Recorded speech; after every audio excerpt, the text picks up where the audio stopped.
Dysphagia.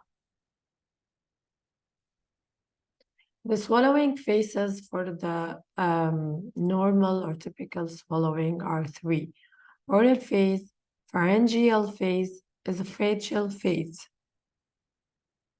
15 million strokes occur worldwide each year, 5 million associated deaths, 5 million people left permanently disabled, and in the US, 780,000 people suffer a new or recurrent stroke each year.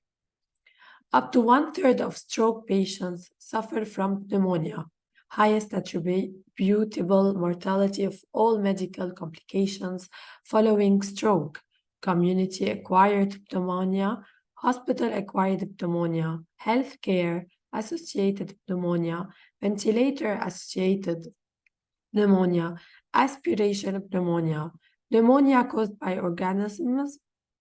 Most available data suggests post-stroke pneumonia is often due to aspiration. What's the aspiration? It's the penetration of any food and the aspiration following.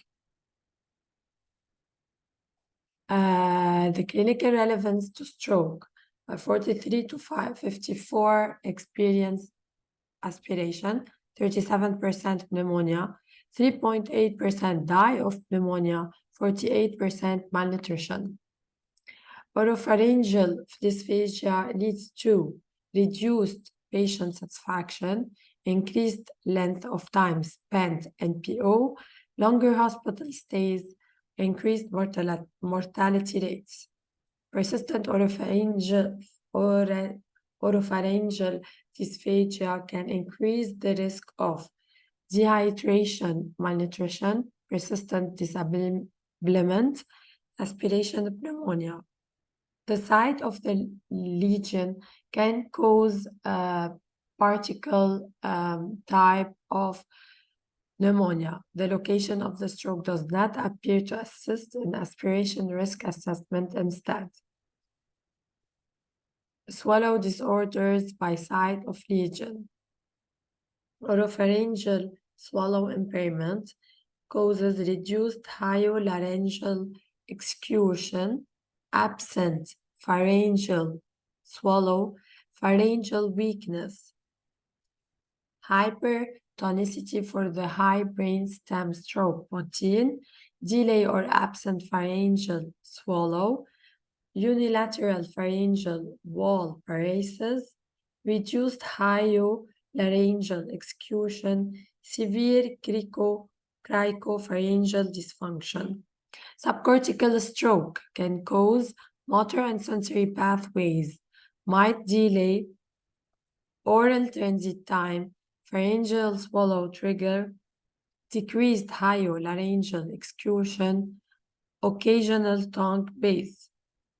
The left cortical will cause oral transit delay, might delay in triggering the swallow, anterior left hemisphere, apraxia of the swallow, the right hemisphere, might oral transit delay, pharyngeal excursion delay.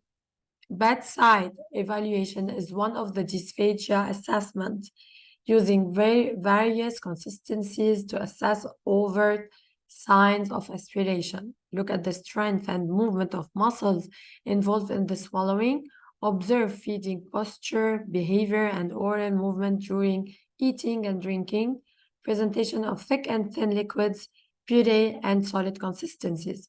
The signs or the symptoms to note are during the bedside are coughing, during or immediately after eating, delayed throat clear after eating, wet or gargly sounding voice, extra effort or time needed to chew or swallow, food or liquid leaking from the mouth, regurgitation of food after meal is finished, poor tolerance of secretions, weak cough, spike in temperature, white count, increased respiration rates, decrease in O2 saturation rates. Bedside swallow evaluation. Sensitivities for aspiration near 80%, specificities for aspiration near 70%, Low pneumonia rates observed in dysphagia management programs. These exams are capable of detecting most aspiration, even silent one. We have the modified barium swallow, MBS, and fiber optic endoscopic evaluation of the swallow, the FEES. So this is the FEES. The pros of the FEES are completed at the bedside, observe vocal folds as well, and less expensive. For the cons, are invasive, unable to complete, unable to see oral or esophageal phase, white out during the swallow. The MBS, the pros, observe oral, pharyngeal, and esophageal phase, observe nasal regurgitation, not invasive. Cons, radiation exposure, transfer patient to radiology, unable to see secretion, vocal fold, movement, or other laryngeal structures, and only observe when fluoroscopy is turned on. So we have a scale for the aspiration. For the treatment of the dysphagia, we have the throat exercises, and we have the tongue-based exercises as well. For the delayed or absent swallow, we can use the thermal tactile stimulation, suck swallow, positioning, sensory characteristic for the stimulation. We have this machine to control and measures tongue and lip strength.